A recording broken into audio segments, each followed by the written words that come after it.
All right, Live Youth Group, welcome back to another Wednesday. Thanks for joining me here. We're going to dive into a book study in just a second, but before we do, I got two announcements. Going to wait for you to sing? No, I'm not. All right, two things just to keep in front of you. Number one, the whitewater rafting trip is back on the calendar, so I'm pumped about that. We're heading down to West Virginia from July 3rd through the 5th, all right? So if you signed up in the past, doesn't matter. If you didn't sign up in the past, doesn't matter. If you want to go, I've got about a dozen you've already signed up. I got another 5 or 6 seats, so please let me know as soon as possible, and I'll get you all the details you need to know, and we'll make sure that things work out. All right. Number two, everybody's wondering, when are we going to get back together again? Youth group, is it ever going to start? Well, the bad news is I don't have a date, but the good news is things actually are starting to fall into place, and so in the next couple of weeks, I think we're going to meet together, and as soon as I know, you're going to know. All right. Now, I want to cover another book, but in two parts, all right? And so last week we covered 2nd John. Now I want to go all the way back to the Old Testament. That's right, Old Testament. But let me put your fears at ease a little bit, because the Old Testament can be scary because it's from so long ago and the culture is so different and just a crazy thing for us to understand. But I think once we just kind of settle down a little bit and spend some time looking at everything and understanding the context, this is going to make a lot of sense, all right? And so we're going to be diving back into the book of Habakkuk. Yes, Habakkuk. All right, now, Habakkuk is not Chewbacca's second cousin, although it sounds like he should be in Star Wars or something like that, but he's not. He is an Old Testament minor prophet. Now, minor does not mean he's less significant or his message isn't as important. It just means that the book in the Bible is smaller. It's 3 chapters as opposed to 40 or 50 chapters like some of the major prophets. So that's Habakkuk. Now, a lot of people, when they're reading through Habakkuk and books like it, they're just looking for a verse they can pull out and write on an index card, or find a verse to put on a t-shirt or something like that. But while that's not all bad, I don't think it's the best way to read any book of the Bible. So we're going to go through the whole book and kind of get the context. And just like all the Old Testament books, they're just so full of treasures that if you spend the time just kind of mining them out, you're going to be better off for it. And so that's what we're going to do here in Habakkuk. And one way I think it's going to help is just to give you a little context. So here's who Habakkuk is. He is a prophet. Normally, prophets have a message from God to God's people, but that's not the case here. Habakkuk actually is going to be living and ministering among God's people, but the book that we're going to read is really a conversation between God and Habakkuk himself. All right, so it's a little different in that way. And Habakkuk's context is the nation of Judah. So the southern tribes, in timeline-wise in history, it's prior to the Babylonian captivity. And so it's a season of Judah's history where they've got primarily evil kings. And if you've read through the Old Testament, you know that as the evil kings go, so does the nation around it, just spiraling downwards. And that's what Habakkuk's kind of living among and witnessing.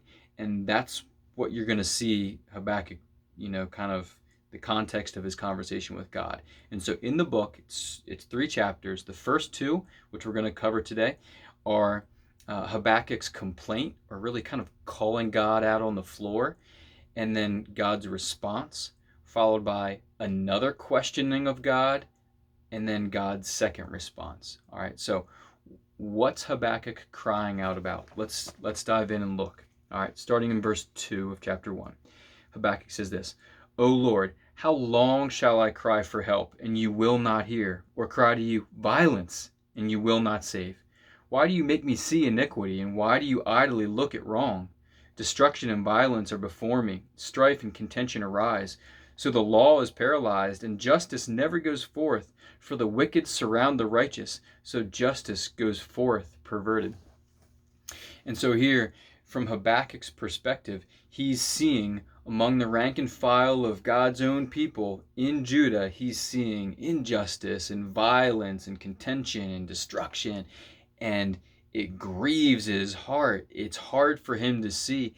And again, it's like he sees God almost as aloof, like he's not paying attention or turning a blind eye to it. And he says, God, you need to rain down here your justice and discipline your people and make things right. Call them back into righteous living. And you're going to see God's response here to Habakkuk in verse 5. So, first question, now the first response. God says in verse 5, look among the nations and see, wonder and be astounded, for I am doing a work in your days that you would not believe if told. For behold, I'm raising up the Chaldeans, which is another title for the Babylonians, that bitter and hasty nation, who march through the breadth of the earth to seize dwellings not their own. And he goes on, but essentially that's his answer to Habakkuk, saying, yeah, Habakkuk, I'm seeing that too, and I'm not aloof. I am paying attention, and here's my plan. I'm raising up the Babylonian Empire so that they can come in and execute my justice. How do you like that? He says, you won't believe it if I told you. And now we're going to see Habakkuk's second response here, starting in the second half of verse 12. Habakkuk says, O Lord, you've ordained them as a judgment, and you, O rock, have established them for reproof. You who are of purer eyes than to see evil and cannot look at wrong, why do you idly look at traitors and remain silent when the wicked swallows up the man more righteous than he? So, Habakkuk's response is what you would expect. What? God, that's your answer to the problem?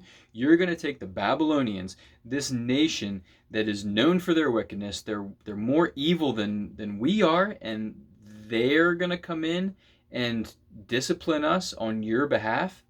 That doesn't sit well with me. Well, he says, I'm going to wait on the city wall and watch and wait for an answer. And God gives him an answer. And really, if you read chapter 2, you're going to see God 5 times say, yes, Habakkuk, I know that. And even though there are wicked people, I'm going to execute judgment on them too. But it's just going to be in my timing. All right, 5 times he says, woe is the wicked, these Babylonians, for the list of their sins. And then the verse really that I want to cling to here and focus in on is verse 4. He says, behold, his soul is puffed up. It is not upright within him, but the righteous shall live by faith. And this is an important verse because it compares and contrasts the wicked and the righteous. And Paul quotes it twice in the New Testament for us. And so we've got to ask ourselves here today, what does it look like for the righteous to live by faith? And I think as you're reading the book as a whole, you're going to ask yourself some questions. And these are questions I asked myself. And the first is this: do I grieve over injustice and violence like Habakkuk did? Does it bother me? Or do I see it and then just scroll to the next story or change the channel, turn Netflix on, and just drown those voices out? Well, I hope that I can be more like Habakkuk and work for justice. Number 2, the next question that kind of pops into my mind, like Habakkuk, the challenge is trusting that God is going to do things in his time and in his ways. And so God's timing is not always like ours. Habakkuk's waiting for it and not sure when it's going to come. It seems like God's not even paying attention, but am I going to rest in the fact that God's working even in ways that I'm not aware of? I need to remember that, and we all do. And then 2, will he get justice at the end of the day? Is God going to come out on top? Is his justice going to reign supreme?